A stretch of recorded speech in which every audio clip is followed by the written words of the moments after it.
ರೇಣುಕಾಸ್ವಾಮಿ ಹತ್ಯೆಯ ಪ್ರಮುಖ ಆರೋಪಿಯಾಗಿರುವಂತಹ ನಟ ದರ್ಶನ್ ಈಗ ಜಾಮೀನಿನ ಮೇರೆಗೆ ಹೊರಬಂದಿದ್ದಾರೆ. ಈಗ ಅವರು ಮತ್ತೊಂದು ಸುತ್ತಿನ ಕಾನೂನು ಸಮರವನ್ನು ನಡೆಸಲಿಕ್ಕೆ ಸಿದ್ಧರಾಗ್ತಿದ್ದಾರೆ ಅನ್ನೋದು ಗೊತ್ತಾಗ್ತಾ ಇದೆ. ಕಮಿಷನರ್ ಆದೇಶದ ವಿರುದ್ಧ ಹೈಕೋರ್ಟ್ ಮೊರೆ ಹೋಗಲಿಕ್ಕೆ ದರ್ಶನ್ ಪ್ಲಾನ್. ನಾಳೆ ಹೈಕೋರ್ಟ್ಗೆ ನಟ ದರ್ಶನ್ ಇದೇ ವಿಚಾರಕ್ಕೆ ಅರ್ಜಿ ಹಾಕ್ತಿದ್ದಾರೆ. ಗನ್ ವಾಪಸ್ ಕೊಡುವಂತೆ ಮನವಿಯನ್ನ ಮಾಡಿಕೊಳ್ಳಲಿದ್ದಾರೆ ದಾಸ. 3 ವರ್ಷಕ್ಕಿಂತ ಹೆಚ್ಚಿನ ಶಿಕ್ಷೆಯನ್ನು ಅನುಭವಿಸಬಹುದಾದಂತಹ ಕೇಸ್ನ ಆರೋಪಿಯ ಬಳಿ ಇದ್ದಂತಹ ಲೈಸೆನ್ಸ್ ಗನ್ನನ್ನು ವಶಕ್ಕೆ ಪಡೆದುಕೊಳ್ಳುವಂತಹ ಕೆಲಸವನ್ನು ಪೊಲೀಸರು ಮಾಡಿದರು. ದರ್ಶನ್ಗೂ ಕೂಡ ಇದೇ ರೂಲ್ಸ್ ಅಪ್ಲೈ ಆಗಿತ್ತು. ಅವರ ಲೈಸೆನ್ಸನ್ನು ತಾತ್ಕಾಲಿಕವಾಗಿ ರದ್ದು ಮಾಡಲಾಗಿತ್ತು. ನಾನು ಯಾವುದೇ ರೀತಿಯ ಷರತ್ತನ್ನು ಉಲ್ಲಂಘಿಸಿಲ್ಲ, ನನ್ನ ಆತ್ಮರಕ್ಷಣೆಗಾಗಿ ಗನ್ನ ಅವಶ್ಯಕತೆ ಇದೆ, ಹಾಗಾಗಿ ನನಗೆ ಗನ್ನನ್ನು ಮರಳಿ ಕೊಡಿಸ್ಬೇಕು ಅಂಥೇಳಿ ಈಗ ಮತ್ತೊಮ್ಮೆ ನ್ಯಾಯಾಲಯದ ಮೊರೆ ಹೋಗಲಿಕ್ಕೆ ದರ್ಶನ್ ಪ್ಲಾನ್ ಮಾಡಿಕೊಂಡಿದ್ದಾರೆ. ಈ ಹಿಂದೆ ಜಾಮೀನನ್ನು ಪಡ್ಕೊಂಡ್ರು. ಅದಾದ ಮೇಲೆ ಸೀಸ್ ಆಗಿರುವಂತಹ ದುಡ್ಡನ್ನು ಪಡೆಯೋದಕ್ಕೂ ಕೂಡ ಕಾನೂನಿನ ಸಮರಕ್ಕೆ ದರ್ಶನ್ ಮುಂದಾಗಿದ್ದರು. ಈಗ ಪೊಲೀಸರ ಬಳಿ ಇರುವಂತಹ ಗನ್ನನ್ನು ಪಡೆಯೋದಕ್ಕೆ ದರ್ಶನ್ ಮತ್ತೊಂದು ಸುತ್ತಿನ ಕಾನೂನಿನ ಸಮರವನ್ನು ನಡೆಸಲಿಕ್ಕೆ ಮುಂದಾಗ್ತಾ ಇರುವಂಥದ್ದು. ನಾಳೆ ಇದೇ ವಿಚಾರಕ್ಕೆ ಸಂಬಂಧಪಟ್ಟಂತೆ ಅರ್ಜಿ ಸಲ್ಲಿಸಲಿದ್ದಾರೆ.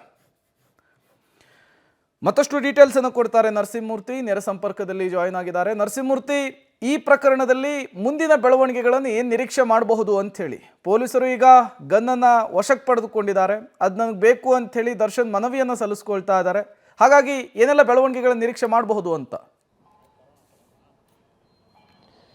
ಪ್ರೇಮ, ನಟ ದರ್ಶನ್ನ ಲೈಸೆನ್ಸ್ಡ್ ಪಿಸ್ತೂಲ್ ಏನಿದೆ ಅದು ಜರ್ಮನ್ ಮೇಡ್ ವಾಲ್ಟೇರ್ ಕಂಪನಿಯ ಪಿಸ್ತೂಲು. ಆ ಪಿಸ್ತೂಲನ್ನು ರಾಜರಾಜೇಶ್ವರಿ ನಗರ ಪೊಲೀಸರು ದರ್ಶನ್ ರವರ ಪತ್ನಿ ವಿಜಯಲಕ್ಷ್ಮಿ ಫ್ಲ್ಯಾಟ್ನಿಂದ ಸೀಸ್ ಮಾಡುವ ಕೆಲಸವನ್ನು ಮಾಡಿದರು. ಅದನ್ನು ತಮ್ಮ ವಶಕ್ಕೆ ಪಡೆದುಕೊಳ್ಳುವ ಕೆಲಸವನ್ನು ಮಾಡಿದರು. ಅದಕ್ಕೂ ಹಿಂದೆ ಒಂದು ನೋಟಿಸನ್ನು ಕೊಟ್ಟು ಯಾಕೆ ತಮ್ಮ ಬಳಿ ಇರುವಂತಹ ಪಿಸ್ತೂಲನ್ನು ನಾವು ಸೀಸ್ ಮಾಡಬಾರ್ದು ಅನ್ನೋ ಮಟ್ಟಿಗೆ ಕೇಳಿದರು.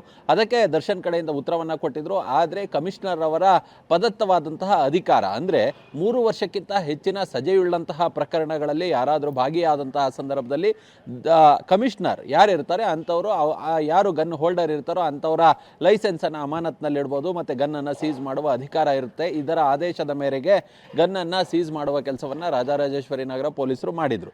ಇದೀಗ ಮತ್ತೊಂದು ಕಾನೂನಿನ ಹೋರಾಟವನ್ನು ನಡೆಸೋದಕ್ಕೆ ದರ್ಶನ್ ತಯಾರಿಯನ್ನು ಮಾಡಿಕೊಂಡಿದ್ದಾರೆ ಅನ್ನೋ ಮಾಹಿತಿಗಳು ಲಭ್ಯವಾಗ್ತಿದೆ. ಅದೇನಂತೇಳಿ ನೋಡಿದಂತಹ ಸಂದರ್ಭದಲ್ಲಿ ಈಗಾಗಲೇ ಗನ್ನನ್ನು ಸೀಸ್ ಮಾಡಿರ್ತಕ್ಕಂತಹ ಗನ್ನನ್ನು ವಾಪಸ್ ಮಾಡಬೇಕು. ಈಗಾಗಲೇ ಜಾಮೀನು ಸಿಕ್ಕಂತಹ ಬಳಿಕ ನಾನು ಆರೋಗ್ಯದ ವಿಚಾರದ ಕಡೆ ಗಮನವನ್ನು ಹರಿಸ್ಕೊಂಡಿದ್ದೀನಿ. ನನ್ನ ಬೆನ್ನು ನೋವಿಗೆ ಫಿಸಿಯೋಥೆರಪಿಯನ್ನು ಮಾಡಿಸ್ಕೊಳ್ಳೋದ್ರ ಬಗ್ಗೆ ಗಮನವನ್ನು ಹರಿಸಿದ್ದೀನಿ. ಅದನ್ನು ಹೊರತುಪಡಿಸಿದ್ರೆ ಎಲ್ಲೂ ಕೂಡ ಯಾವುದೇ ಸಾಕ್ಷಿಗಳಿಗೆ ಬೆದರಿಕೆ ಹಾಕ್ತಕ್ಕಂತಹದ್ದು, ಸಾಕ್ಷಿಗಳಿಗೆ ಆಮಿಷವನ್ನು ಒಡ್ತಕ್ಕಂತಹದ್ದು ಈ ಕೆಲಸವನ್ನು ಮಾಡಿಲ್ಲ. ಹೀಗಾಗಿ ಆ ಗನ್ನನ್ನು ವಾಪಸ್ ಮಾಡಬೇಕು ಅನ್ನೋ ಮಟ್ಟಿಗೆ ಹೈಕೋರ್ಟ್ಗೆ ಅರ್ಜಿಯನ್ನು ಹಾಕ್ಕೊಳ್ತಾರೆ ಅನ್ನೋ ಮಾಹಿತಿಗಳು ಲಭ್ಯವಾಗ್ತಿದೆ. ಬಹುಶಃ ನಾಳೆ ಹೈಕೋರ್ಟ್ನಲ್ಲಿ ದರ್ಶನ್ ಪರ ವಕೀಲರು ಇದರ ಬಗ್ಗೆ ಅರ್ಜಿಯನ್ನು ಹಾಕ್ಕೊಳ್ಬಹುದು. ಅಲ್ಲಿ ವಾದ ಪ್ರತಿವಾದಗಳು ನಡೆದು ಆ ಬಳಿಕ ಗನ್ನನ್ನು ಮರಳಿಸ್ತಾರ ಅನ್ನೋದನ್ನು ನೋಡಬೇಕು, ಪಡೆದುಕೊಳ್ತಾರ ಅಂತೇಳಿ. ಆದರೆ ಗನ್ನನ್ನು ಬೇಕು ಅಂತೇಳಿ ಇವರು ಆ ಅರ್ಜಿಯನ್ನು ಹಾಕೊಂಡಂತಹ ಸಂದರ್ಭದಲ್ಲಿ ಅದಕ್ಕೆ ಪ್ರತಿಯಾಗಿ ಸರ್ಕಾರದಿಂದಲೂ ಕೂಡ ಯಾಕೆ ಗನ್ನನ್ನು ಕೊಡಬಾರ್ದು, ಕಮಿಷನರ್ ಅವರ ಅಧಿಕಾರ ಏನಿದೆ ಅನ್ನೋದ್ರ ಬಗ್ಗೆ ಕೂಡ ಸರ್ಕಾರದಿಂದ ಒಂದಷ್ಟು ಪ್ರತಿವಾದಗಳು ಕೂಡ ನಡೀತಕ್ಕಂತಹ ಸಾಧ್ಯತೆ ಇದೆ. ಓಕೆ, ಥ್ಯಾಂಕ್ ಯು ನರಸಿಂಹಮೂರ್ತಿ ತಮ್ಮೆಲ್ಲ ಮಾಹಿತಿಗಾಗಿ.